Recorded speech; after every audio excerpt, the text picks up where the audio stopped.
Boa noite a todos. Graça e paz, amados. Meus irmãos, é uma alegria muito grande estar aqui, embora também seja motivo de muito nervosismo. Mas vamos para o que interessa. Abram suas Bíblias em 1 João, capítulo 4.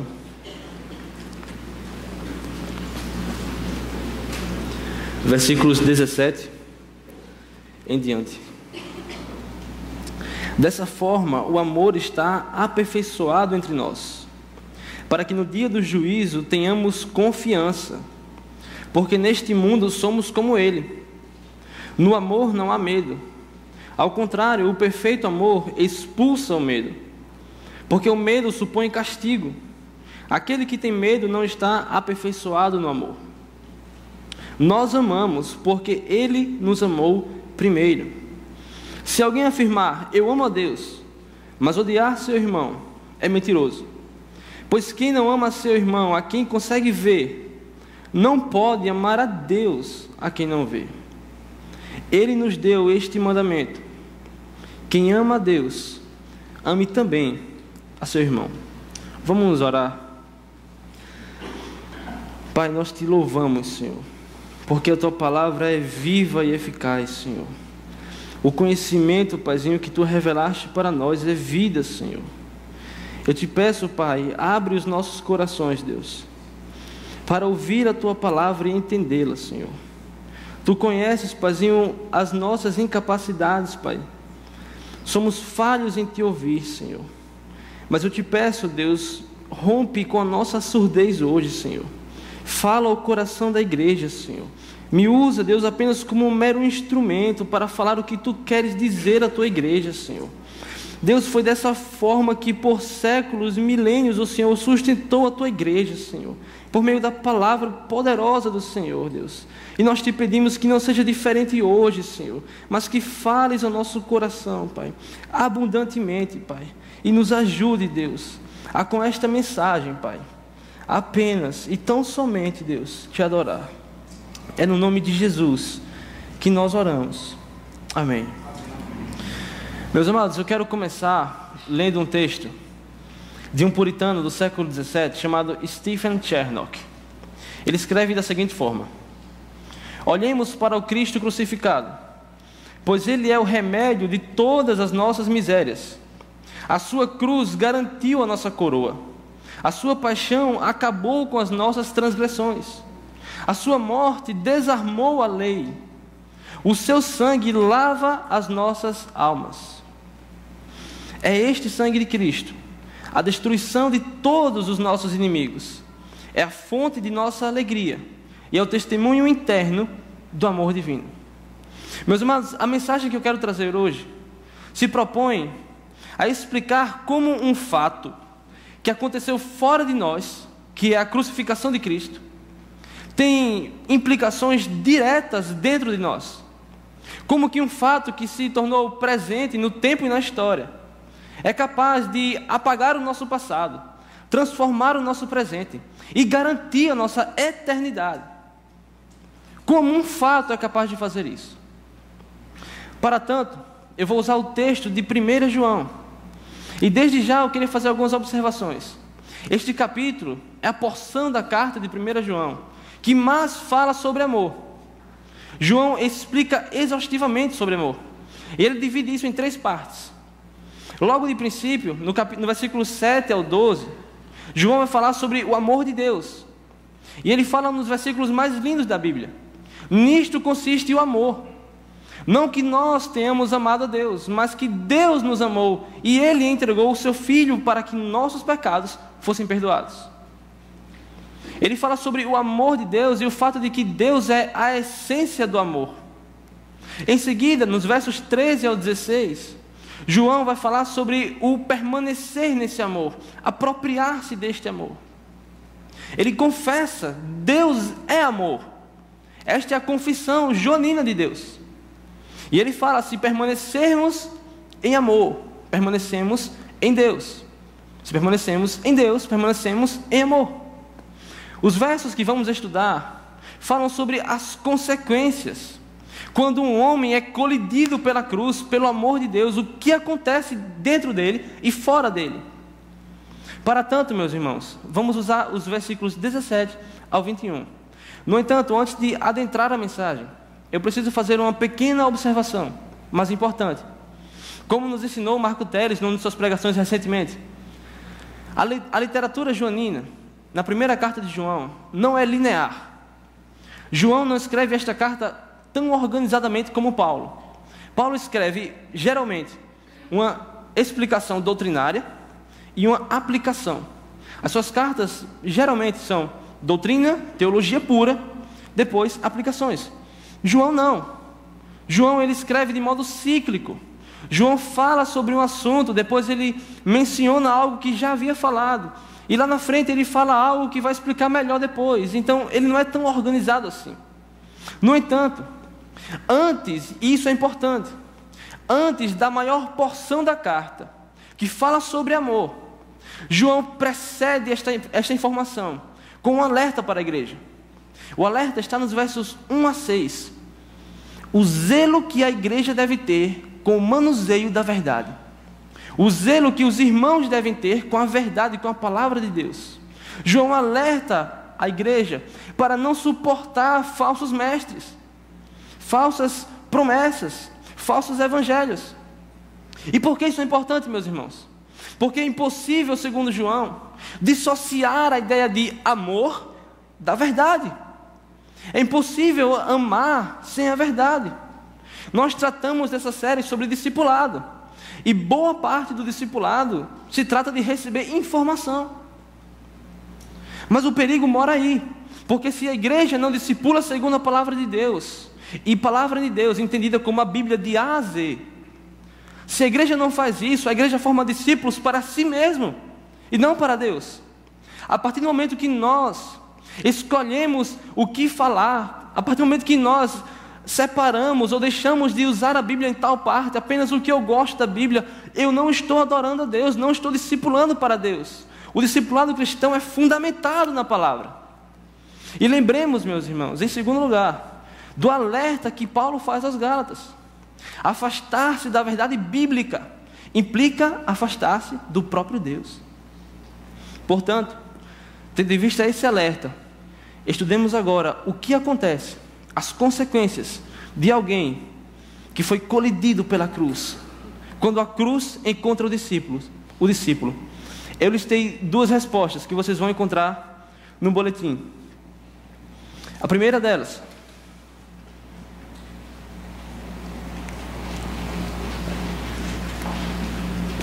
versículos 17 ao 19. O discípulo tem confiança para com Deus. João começa da seguinte forma: dessa forma. Que forma é essa? Esta forma é conhecendo o amor e se apropriando deste amor, o amor de Deus. Ou seja, conhecendo intelectualmente pela palavra e experimentando esse amor em si mesmo. Ou seja, apropriados do amor de Deus. Desta forma, o amor está aperfeiçoado entre nós, para que no dia do juízo tenhamos confiança, porque neste mundo somos como Ele. Vamos dividir para ficar mais fácil. O amor está aperfeiçoado entre nós. Outras versões dirão, para que desta forma o amor é aperfeiçoado em nós. John Stott comenta essa passagem, dizendo da seguinte forma: o apóstolo João não está sugerindo que o amor de qualquer cristão pode ser impecavelmente perfeito nesta vida, mas sim desenvolvido e maduro, firmado inflexivelmente em Deus. A proposta e a ideia do apóstolo João é mostrar que o coração, a fé e o amor de um cristão caminham no aperfeiçoamento, caminham na melhoria, no desenvolvimento, mas desenvolvimento este, diz João, de tal modo que tenhamos confiança no dia do juízo. Meus amados, isso é maravilhoso, porque se pensarmos no Evangelho apenas como uma aproximação de Deus com os homens, isto não é bom. Se pensarmos no Evangelho apenas como a união daquilo que antes estava separado, isso não é bênção para nós. Ou seja, a presença de Deus por si só não é um presente para nós. É meio difícil ouvir, mas escute a explicação de João Calvino. Na verdade, por natureza, tememos a presença de Deus. E com muita razão, diz Calvino, porque como Ele é juiz do mundo, e os nossos pecados nos mantêm culpados, a morte e o inferno penetrariam a nossa mente sempre que pensássemos em Deus. Portanto, meus queridos, o maior milagre do Evangelho não é o fato de que Ele colocou Deus na frente dos homens, é o fato de que homens pecadores como nós podem estar na presença de Deus, estarem seguros e não serem destruídos. Qual outra mensagem faria isso? O poder do Evangelho não consiste apenas em aproximar o que estava separado, mas o fato de que você pode orar, pode falar com Deus, pode ter relacionamento com Deus, estar seguro. E qual é a causa disso? Por que isso acontece? João explica no final do versículo: porque neste mundo somos como Ele. A aplicação é direta à pessoa de Jesus. A razão pela qual o homem pode hoje se aproximar de Deus, a igreja pode hoje se aproximar de Deus e permanecer firme, se chama Jesus. O Antigo Testamento traz uma história no mínimo curiosa. Gênesis capítulo 48. José está levando seus 2 filhos, Manassés, o mais velho, e Efraim, para serem abençoados por Jacó, seu pai. Jacó já está próximo da morte e cego, talvez totalmente cego. E seguindo a tradição judaica, José coloca Manassés, o mais velho, sobre a mão direita de Jacó, para que este receba a bênção, e coloca Efraim sobre a mão esquerda. E ele fica dessa forma. E na hora de abençoar e fazer a oração, Jacó troca as mãos. Jacó inverte as mãos. José fica: pai, espera, pai, não é assim. O senhor está confundindo aqui. Aquele é o mais velho. Aquele fica sobre a sua mão direita. E Jacó fala: não, meu filho, eu sei o que eu estou fazendo. Meus amados, foi exatamente isto que Deus fez conosco. A mão que preservava a glória e amor eterno que Deus tinha para com seu Filho foi colocada sobre as nossas cabeças. E a mão de justa ira de Deus que pairava sobre nós foi posta em Cristo na cruz do Calvário. Ele tomou o nosso lugar. O Antigo Testamento é maravilhoso ao apontar para um homem que seria tirado do nosso meio, que se colocaria entre Deus e nós e faria esta reconciliação. E de fato ele foi, meus irmãos. Ele foi traspassado por nossas transgressões, moído pelas nossas iniquidades. O castigo que nos traz a paz estava sobre ele. Nós fomos sarados pelas pisaduras de Cristo. Todos nós andávamos desgarrados, cada um se desviava pelo seu caminho, mas o Senhor fez cair sobre ele o castigo de todos nós. Aquele justo que não conheceu o pecado, Deus o fez pecado, para que nele fôssemos feitos justiça de Deus. É por causa de Cristo Jesus que a igreja tem esta confiança, tem esta certeza, esta ousadia, de que um dia o mundo verá o seu juízo, o mundo verá aquele que julgará todos os homens, mas nós veremos o nosso Pai, meus irmãos. Estaremos no dia do julgamento diante do nosso Pai, e Jesus, o nosso grande advogado, dirá: Pai, eu paguei o preço deles, eu comprei com meu sangue. Jesus Cristo é a causa, é a razão, é o motivo de estarmos seguros diante de Deus. No seu livro Herdeiros com Cristo, Joel Bick escreve um texto bem interessante sobre essa relação que há entre justificação e adoção. E eu vou ler rapidamente para vocês. Diz o seguinte: a justificação é a bênção primária e fundamental do Evangelho. Ela satisfaz a nossa necessidade mais básica: perdão e reconciliação com Deus. Não poderíamos ser adotados sem justificação. Entretanto, a adoção é uma bênção mais rica, porque esta nos leva da sala do tribunal para o seio da família de Deus.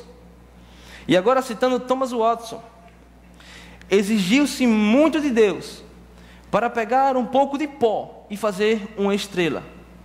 E exigiu-se muito mais de Deus para pegar uma pequena porção de barro e pecado e adotá-lo como seu herdeiro. Este é o poder do Evangelho. É que Deus olha para a igreja e Deus não nos vê mais como pecadores desgarrados. Deus nos vê à imagem de seu Filho Jesus. Deus não deu, meus irmãos, o seu Filho por amigos seus. Deus deu o seu Filho por inimigos. Você que é pai pode imaginar os momentos felizes que já tiveste com teu filho. Os que vão ser pai, os que pensam. Todos estes momentos não chegam a arranhar a superfície de eternidade de glória que Deus tinha com seu Filho. E toda esta glória foi rejeitada por Deus para receber eu e você em segurança. Para não nos destruir, Deus esmagou o seu Filho, o moeu por nós.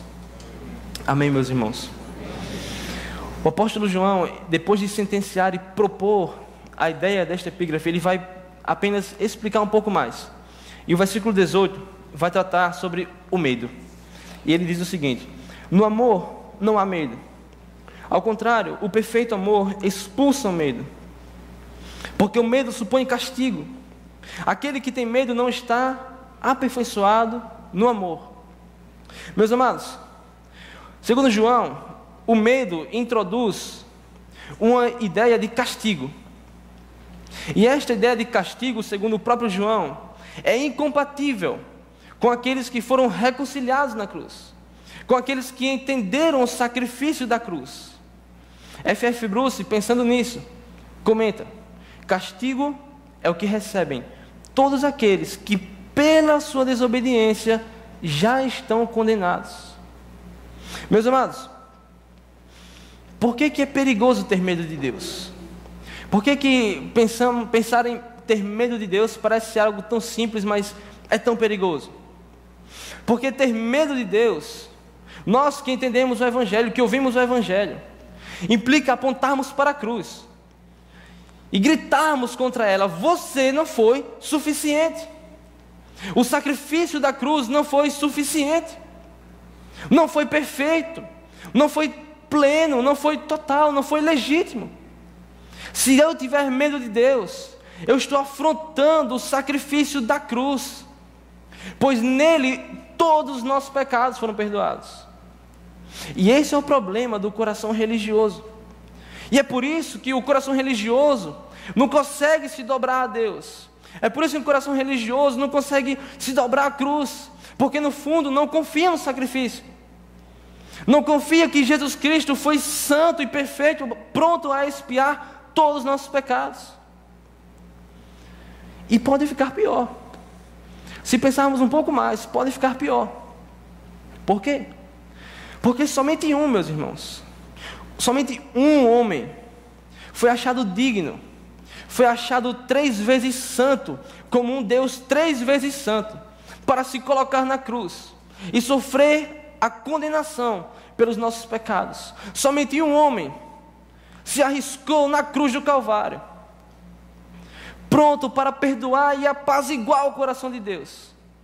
E se Jesus Cristo, que teve vida perfeita, que foi santo até a morte, obediente, morreu de cruz, se Jesus não conseguiu, quem de nós se atreve a subir na cruz? Quem dentre nós se atreve a tentar apaziguar um Deus santamente justo e irado? Em outras palavras, meus irmãos, se Jesus não resolveu o nosso problema, ninguém mais resolve. É por isso que é perigoso ter medo de Deus. Portanto, uma pequena aplicação para os que têm medo de Deus, que ainda têm resquícios talvez de um coração religioso. Louve a Deus por Romanos capítulo 8, versículo 1. Aos que estão em Cristo, nenhuma condenação há. Louvado seja Deus. Meus amados, o versículo 19 traz uma espécie de uma cláusula geral. E ele fala que nós amamos porque Deus nos amou primeiro. Perceba que interessante. Este mesmo amor que temos para com Deus este amor que nos propõe confiança para com Deus, até este amor é presente de Deus. Até este amor, até esta relação é presente de Deus. E o termo não se restringe, o termo amor aqui no versículo 19, não se restringe ao amor da cruz. Esse termo é mais abrangente. Por exemplo, quando olhamos para a natureza, o que você vê? O salmista, quando olhava para os céus, ele via a glória de Deus. Quando ele olhava para o firmamento, ele via a obra das mãos maravilhosas de Deus. O apóstolo Paulo, na sua carta aos Romanos, capítulo 1, versículo 20, fala que os atributos invisíveis de Deus foram revelados à humanidade por meio das coisas criadas. A natureza. Meus amados, olhar a natureza é uma das mais vívidas demonstrações do amor de Deus. Quem estuda ciência sabe mais disso. Eu não estudo, já estudei pouca coisa. Mas podemos perceber um universo que vive em conflitos cósmicos. E a Terra vive numa paz. A Terra tem fatores climatológicos, tem fatores físicos, biológicos, macroecológicos que permitem vida na Terra. E nenhum outro foi achado tais características. Isto é revelação do amor e o zelo de Deus para conosco. É o que os teólogos chamam de graça comum. No entanto, meus irmãos, existe uma graça maior do que esta, numa revelação sumamente maior do que esta, chamada graça salvadora. Esta graça que regenera, que converte o coração do homem, que o faz novo em Cristo, chamada graça salvadora, que não é dada a todos, é dada somente aos que creem em Jesus Cristo. Quando olhamos para a cruz do Calvário, meus irmãos, nós percebemos a ira de Deus em esmagar seu próprio Filho. No entanto, a cruz é a junção perfeita do amor e da ira de Deus, porque não foi a cruz quem tornou o coração de Deus acessível a nós. Foi o coração acessível de Deus, o coração terno, amoroso de Deus, quem providenciou uma cruz para ligar céu e terra. Meus amados, a cruz, ela não é causa da graça. A cruz é fruto da graça de Deus por nós. É providenciação. É um pão melhor do que o pão diário que nós temos. É uma água melhor do que toda que já bebemos na vida. É uma água para a eternidade. Esta graça salvadora dada exclusivamente aos que creem. Portanto, meus queridos, tenhamos confiança. Confiança no amor de Deus, no amor que Ele tem por nós e no amor que nós temos para com Deus. E eu quero trazer 3 breves aplicações sobre esse primeiro ponto. Primeira aplicação foi quando um dia eu estava aqui sentado e ouvi o pastor Renan pregar. Em seguida eu corri para falar com ele. Eu estava muito triste por meus pecados, por minhas falhas. E o pastor Renan me falou algo que eu nunca vou esquecer. Ele me disse: Mateus, por causa do Evangelho, Deus ainda está sorrindo para você. Meus irmãos, como eu passei a minha semana tentando entender isso, tentando sonar mais isso, até entender, meu amado, que eu não estou com Deus, que você não está com Deus, porque você tem se desempenhado bem demais, porque suas notas com Deus são muito altas. Deus olhou o sacrifício e o desempenho perfeito de Cristo, e o desempenho perfeito de Jesus nos mantém firmes em Deus. Não fomos jogados fora e não seremos por causa de Cristo, meus irmãos. Vida perfeita. Lembre-se, em momentos como esse, é muito difícil falar assim, porque quando estamos em pecado queremos correr para Deus, correr de Deus. Mas, meu amado, não fuja. Não fuja de Deus. Não fuja do único que Ele aceitou como você é. Permaneça com Ele. E saiba que nós só estamos com Ele porque Ele segurou a nossa mão. Nós só não largamos a Cristo porque Ele nos segurou. Ele nos mantém firmes em Deus. Amém, meus irmãos? A segunda aplicação é para os pais. Eu mexi aqui? Não, né? A segunda aplicação é para os pais de crianças e adolescentes. Eu me sinto um pouco intruso ao falar disso, porque eu ainda não tenho filhos, mas eu preciso falar. Meus irmãos, são inúmeros, são uma imensa maioria de adolescentes que chegam na adolescência revoltados com Deus. E me perdoem, mas a maior parte da culpa é da criação deles. Você já falou ao seu filho, não faça isso, senão Deus o castiga? Pare para pensar na implicação desta frase. Pare para pensar no que significa uma criança crescer, chegar à adolescência ouvindo, não faça isso, senão Deus o castiga. Vocês pais são responsáveis diante de Deus e da igreja local em educar seus filhos pelo padrão bíblico. E acontece que muitos chegam à adolescência, à juventude, revoltados com Deus, concepcionam a ideia de um Deus tirano, de um Deus que está com as suas flechas apontadas para as suas cabeças, desejando o último erro para matar. Não é assim que você se trata quando peca. Portanto, meus irmãos, quando seus filhos errarem, mostre-os biblicamente o que é certo. Os disciplinem sim, biblicamente. E mais do que isso, os levem à cruz. Os mostrem porque eles ainda são amados por Deus. E mostre que Jesus pagou por todos os erros deles. E dessa forma poderemos, ao mínimo, nutrir, ensinar filhos para a glória de Deus. Amém, meus irmãos? E uma terceira e última aplicação sobre este ponto é um alerta ao nosso coração quanto ao que chamamos de amor. É muito fácil transformar amor em idolatria. João Calvino disse: o coração do homem é a melhor fábrica de ídolos. Meus irmãos, não existe um nível de amor tão alto que se torne idolatria. Não existe como transformar amor em idolatria. Uma coisa é totalmente separada da outra. O amor é santo, o amor provém de Deus, é da essência do próprio Deus. Idolatria é outra coisa. Mas por que eu estou dizendo isso? Porque nós podemos estar idolatrando algo ou alguém, julgando estar amando demais. E acabamos que tampamos, vestimos a idolatria com a capa de amor. Mas isso não é possível. Idolatria é pecado. Teste o seu coração, teste a sua carreira profissional, teste o seu sonho ministerial, teste os seus sonhos com família. Teste o seu coração. Por exemplo, se você idolatra a sua família, você está pondo sobre a sua família expectativas que somente Deus poderá satisfazer. Somente Deus é capaz de satisfazer as nossas reais necessidades.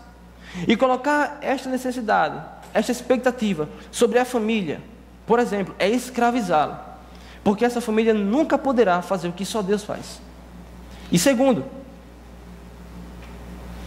fazer isso, meus irmãos, é condenar a sua família a nunca conhecer o amor por parte de você. Sua família nunca saberá o que é ser amada, saberá o que é ser idolatrada. E amor e idolatria são totalmente diferentes. Portanto, faça o teste dos seus amores. Procure capas em cima de idolatrias que você tem chamado de amor. E livre-se dos ídolos. Amém, meus irmãos? Meus amados, o texto agora prossegue para os 2 últimos versículos, numa seção mais aplicativa. Naturalmente, o próprio autor se dispõe a fazer aplicações. Mas para não ficar tão genérico, eu preciso fazer algumas notas sobre os versículos. O primeiro deles, o versículo 20, a segunda resposta que nós temos. Quando a cruz encontra o discípulo tem amor para com o seu próximo, para com o seu irmão. Veja que interessante, versículo 20. Se alguém afirmar, eu amo a Deus, mas odiar seu irmão, é mentiroso. Explica João. Pois quem não ama seu irmão, a quem vê, não pode amar a Deus, a quem não vê.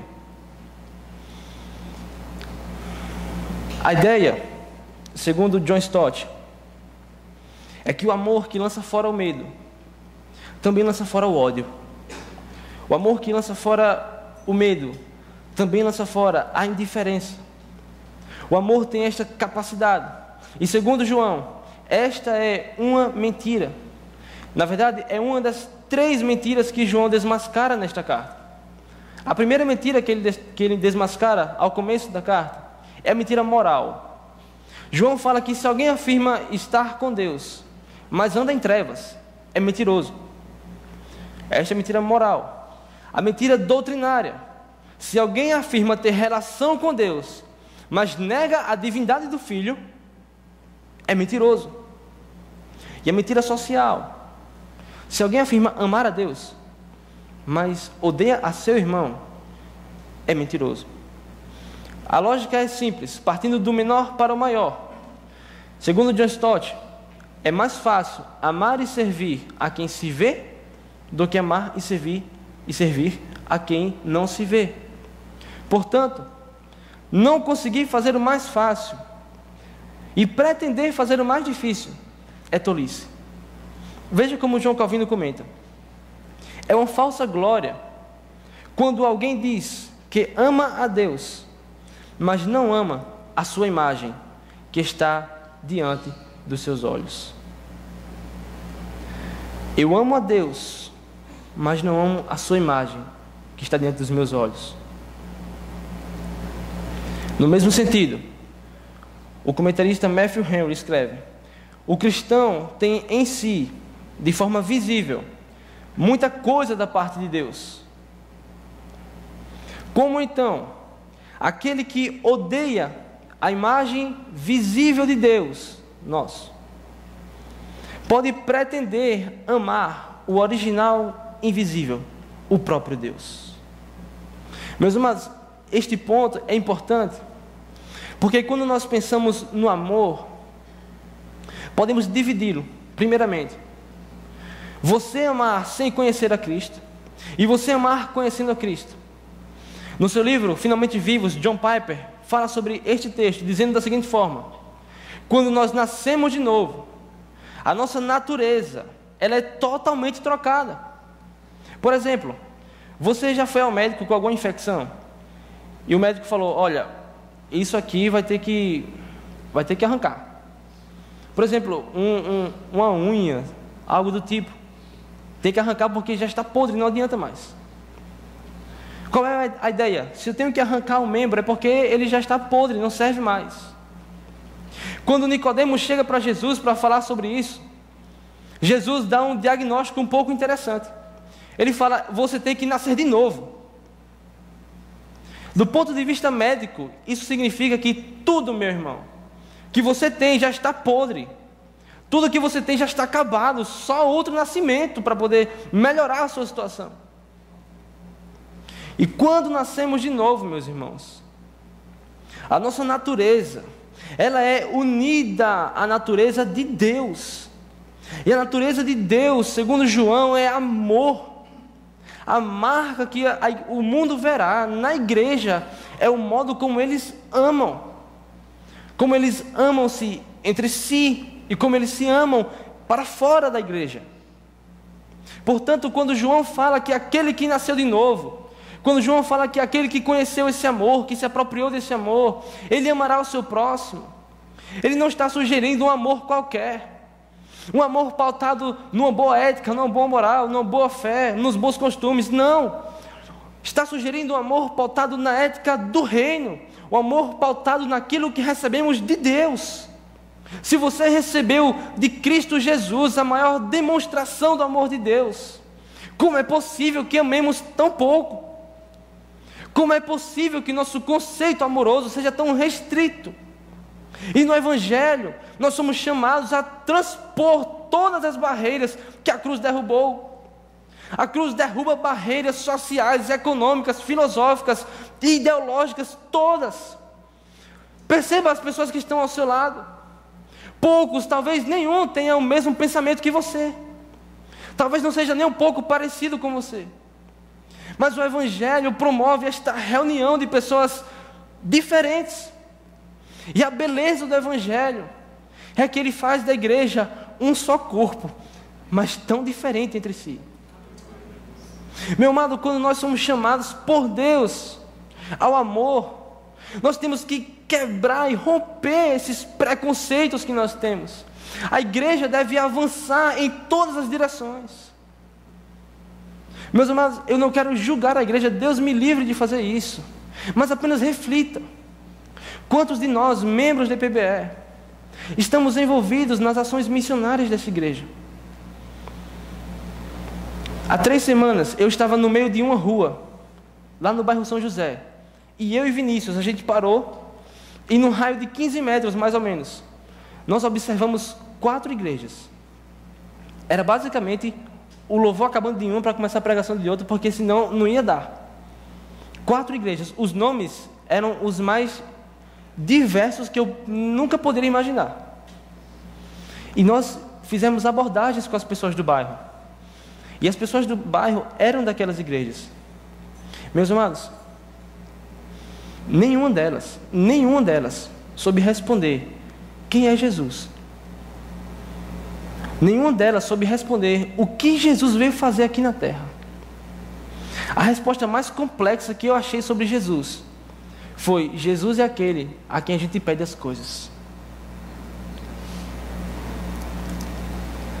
Isso não está em outro planeta, meus irmãos, está perto de nós.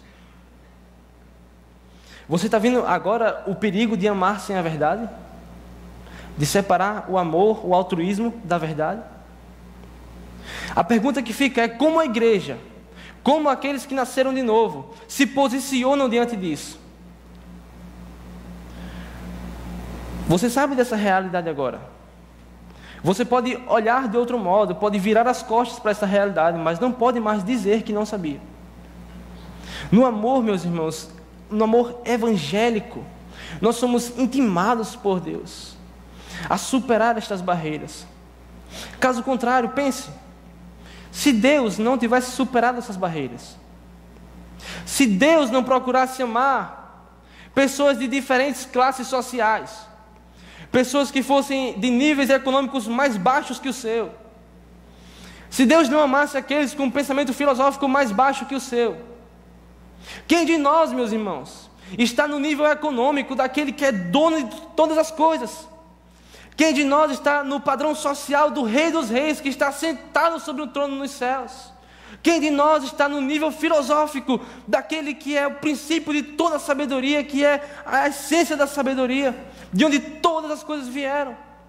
Quem de nós está neste nível para ser amado por Deus? A igreja é chamada, é intimada, é convocada para participar ativamente deste amor. Não podemos, meus amados, ser ingratos para com Deus, com a liberdade que temos hoje aqui no Brasil, de anunciar o Evangelho. Se você é discípulo de Cristo, o amor para com o próximo implica diretamente que você fará discípulos para Cristo. Deus não convocou um bando de gente preguiçosa, Deus não levantou dos ossos secos pessoas para ficarem em redes repousando a vida inteira. Deus levantou um exército sobremodo numeroso. Somos intimados a participar disto.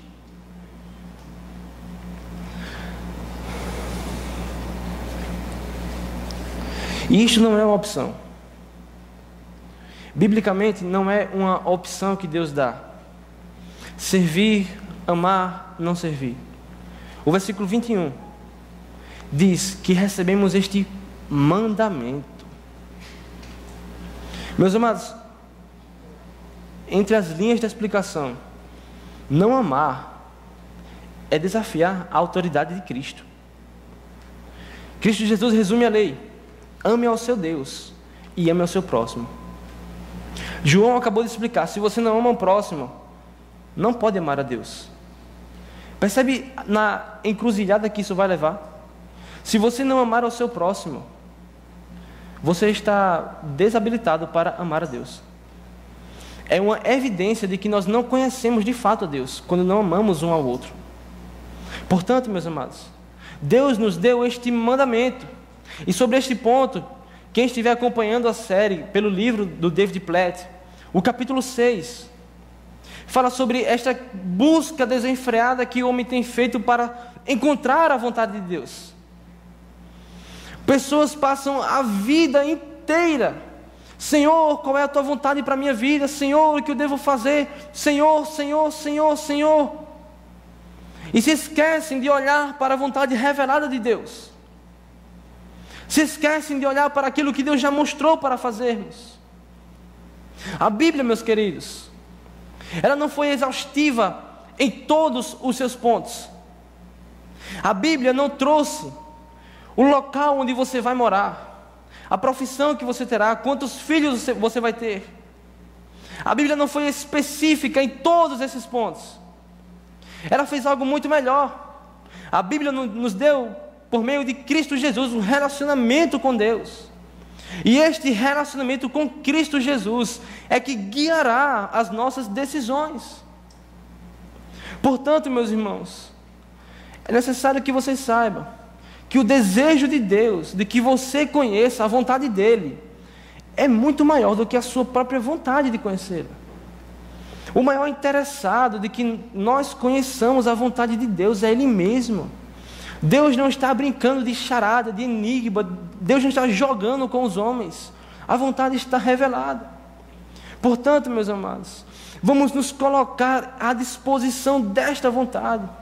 Eu não estou anulando qualquer vontade específica de Deus com você. Deus sim pode ter vontade específica com cada um de nós. É certo, talvez terá. No entanto, meus amados, tenhamos cuidado para não passar a vida inteira negligenciando a vontade já revelada de Deus, negligenciando aquilo que Deus nos entregou, e sermos acusados, segundo João Calvino, pela pior e o mais terrível pecado, a ingratidão. Quando nós negligenciamos a vontade revelada de Deus. Meus amados, eu quero tocar num ponto interessante. Eu conversei com o Adilson um dia desses, e ele falou: olha, Mateus, que interessante. Ele achou numa Bíblia muito antiga dele uma citação que eu vou guardar e vou usar mais vezes. Quando você não souber o que vai fazer, o que Deus tem para a sua vida, comece, faça o primeiro passo. Olhe para a sua cinta de ferramentas. Meus amados, dentistas usam instrumentos de dentistas, professores de professores, engenheiros de engenheiros. De algum modo, com alguma atribuição, Deus lhe deu capacidades. Na igreja temos uns que tocam, uns que servem, uns que pregam, uns que ensinam. Temos aqueles que fazem um trabalho que ninguém vê. Temos as irmãs que fazem o alimento dos missionários. Todos têm uma atribuição. Você não está longe disso, não está fora disso. Adeque-se à realidade da igreja local. A igreja local é o ponto onde Deus escolheu usar você. Nós confundimos a bênção de Deus. Deus não abençoa, meus irmãos, métodos. Deus não unge métodos. Deus unge pessoas.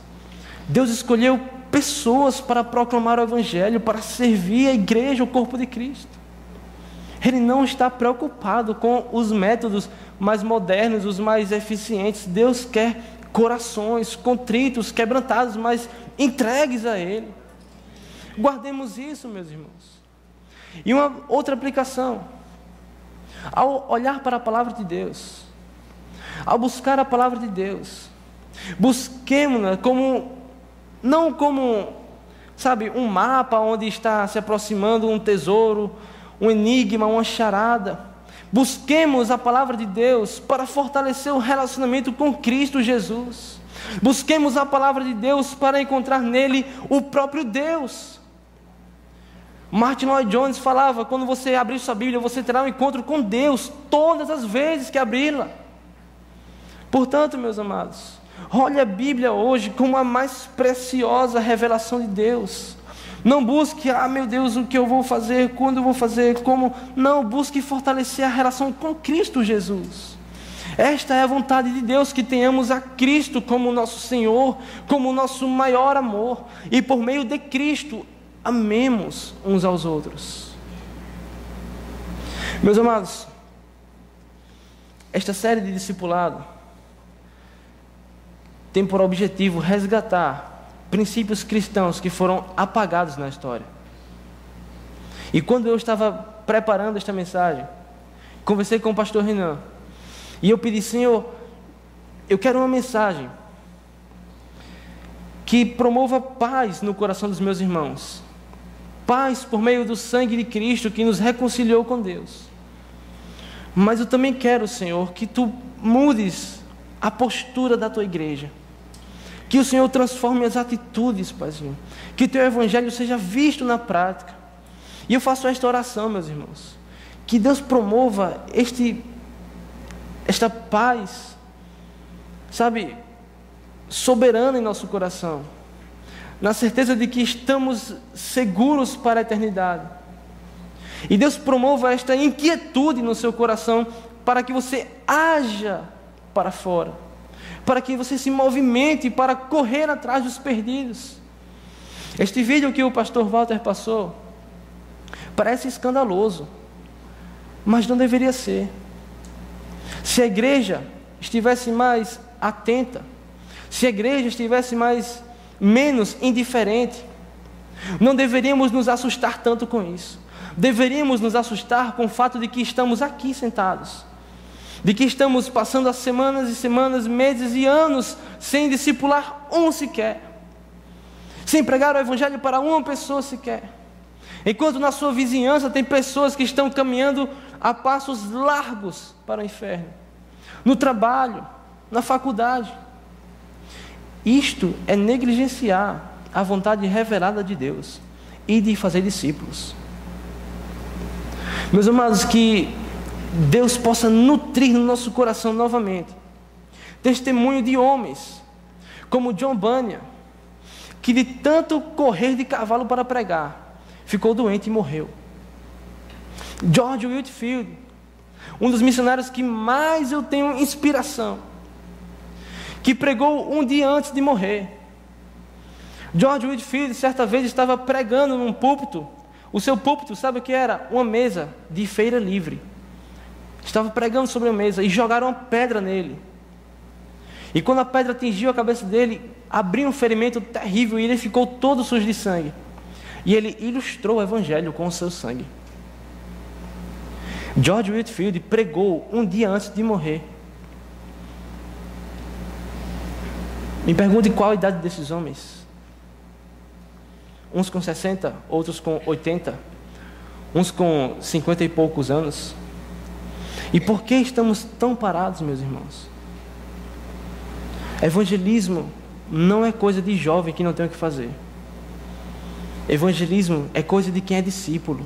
Amém. Fazer discípulo é coisa de quem é discípulo. Somente um discípulo de Cristo pode fazer outro discípulo para Cristo. Deus deu esta revelação, não virá outra. Não virá outro evangelho, não virá um anjo dos céus para revelar uma vontade que outros sejam salvos. Não, esta é a vontade de Deus. Esta é a promessa cumprida e exaurida por Deus. Que façamos discípulos. Deus não exigiu muito, meu irmão. Deus exigiu o que você tem: 5 pães ou 2 peixes. E Deus é quem fará disso um grande banquete. É Deus quem fará da ação da igreja, é Deus quem fará do evangelismo da igreja, é Deus quem fará das pregações curtas de 2 pontos da igreja grandes mensagens. É Deus quem faz a diferença em tudo isso. O discipulado cristão só é seguro porque estamos com Deus lado a lado. Isso é discipulado, é estar lado a lado.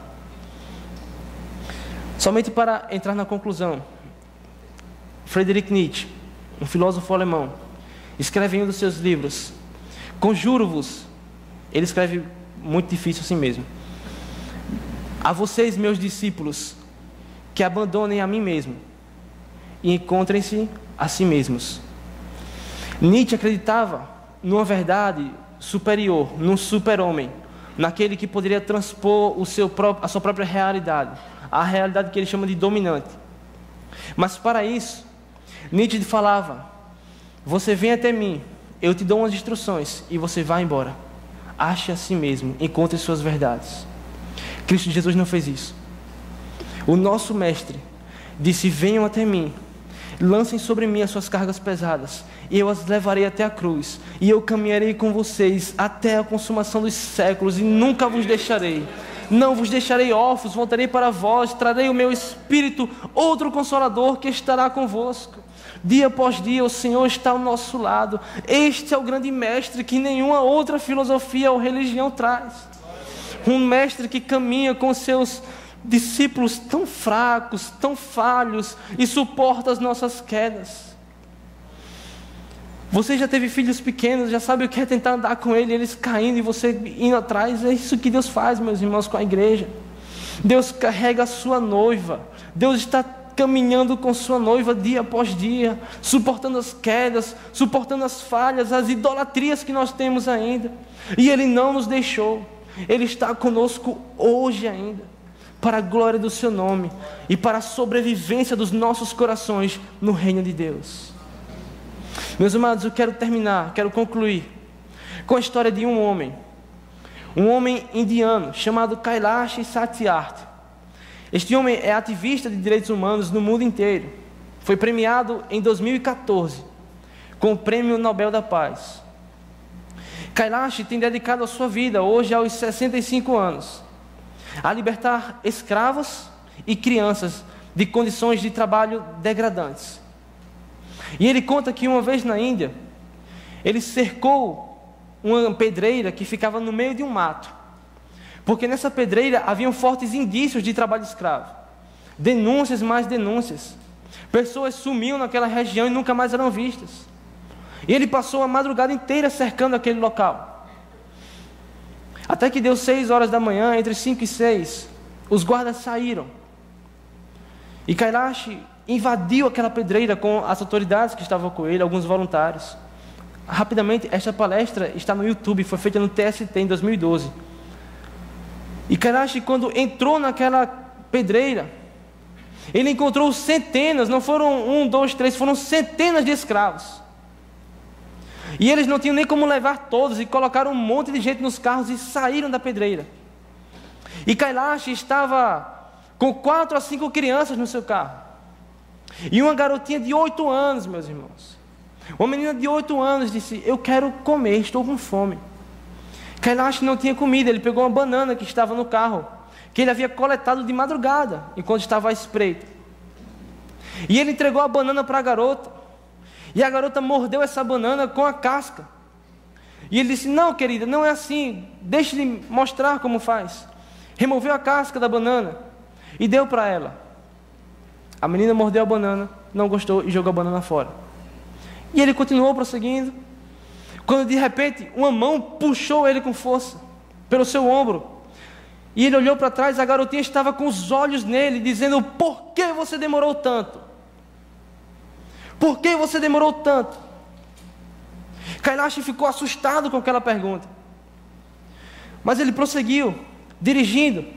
Quando chegou na parte onde eles iam levantar a documentação, coletar a história das pessoas ali, Kailash descobriu que esta garotinha de 8 anos passou a sua vida inteira na pedreira. Os seus pais já estavam sendo escravizados quando ela nem estava no ventre da mãe. Por isso ela não sabia comer bananas. Esta mesma garotinha viu o seu pai ser espancado na frente da sua família. Por quê? Porque os guardas da pedreira violentaram a mãe dela na frente da família. E o pai se levantou como um leão para atacar os guardas e foi espancado. Esta mesma garotinha de 8 anos viu um de seus irmãos ficar doente, com febre, infeccionar e morrer na pedreira, porque não lhe deram uma aspirina. Quando Kailash ouviu essa história, aquela pergunta que estava na sua cabeça perfurou o seu coração: por que você não veio antes? Por que você demorou tanto? Meus amados, todos aqueles, escute isso, todos aqueles que não conhecem a Cristo, que estão vivendo em rebeldia para com Deus. Todos estes são escravos de tiranos piores, são escravos do diabo, do pecado e do mundo. E eu repasso a pergunta para a igreja: por que vocês demoram tanto? Por que a igreja demora tanto quando se trata de pregar o evangelho da salvação?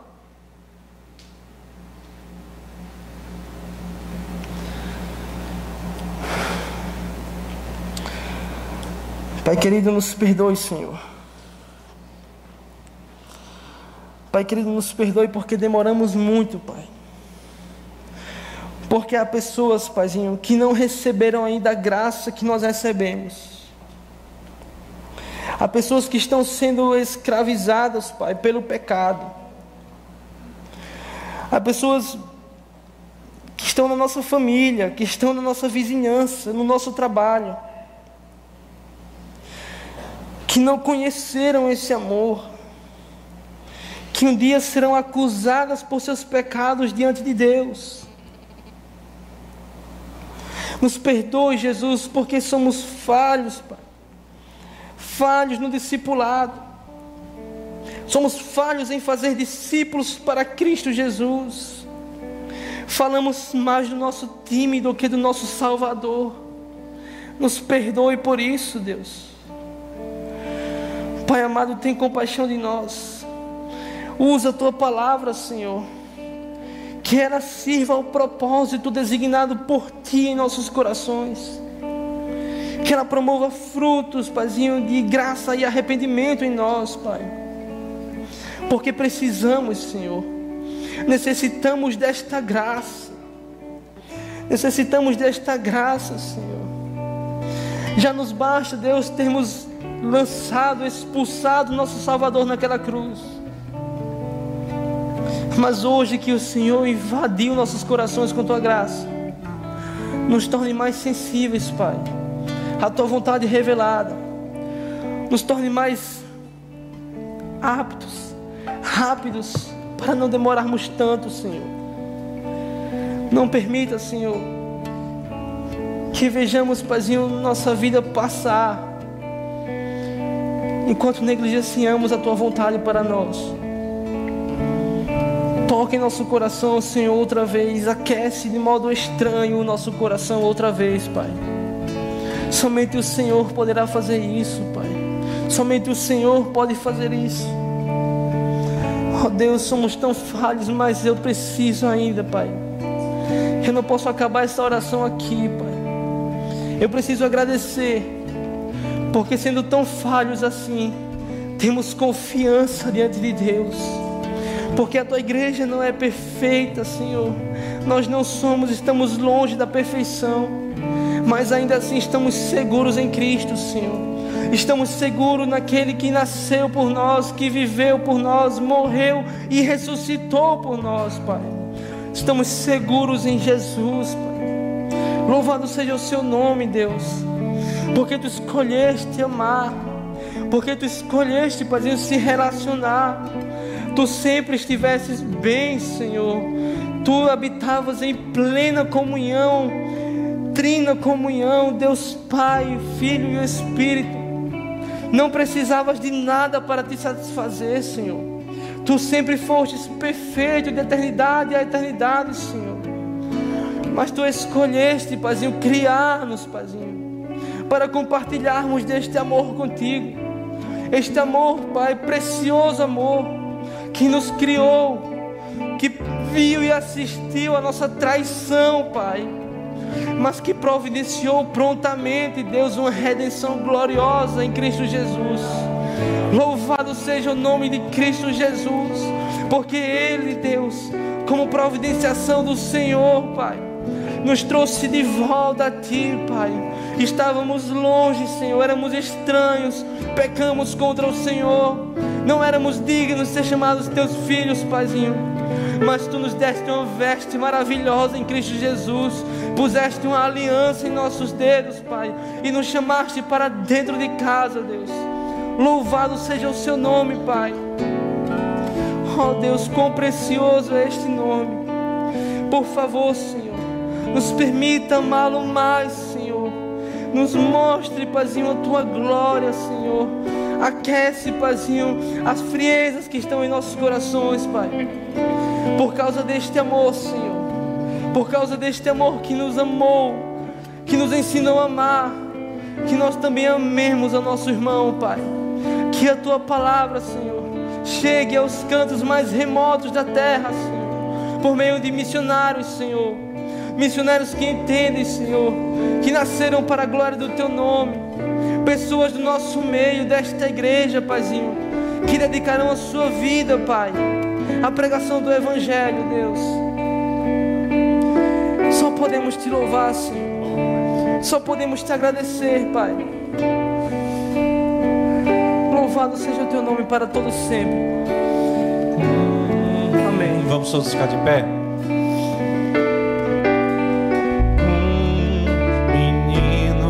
Nasceu como um filho se nos deu. Ele é o próprio Deus que vive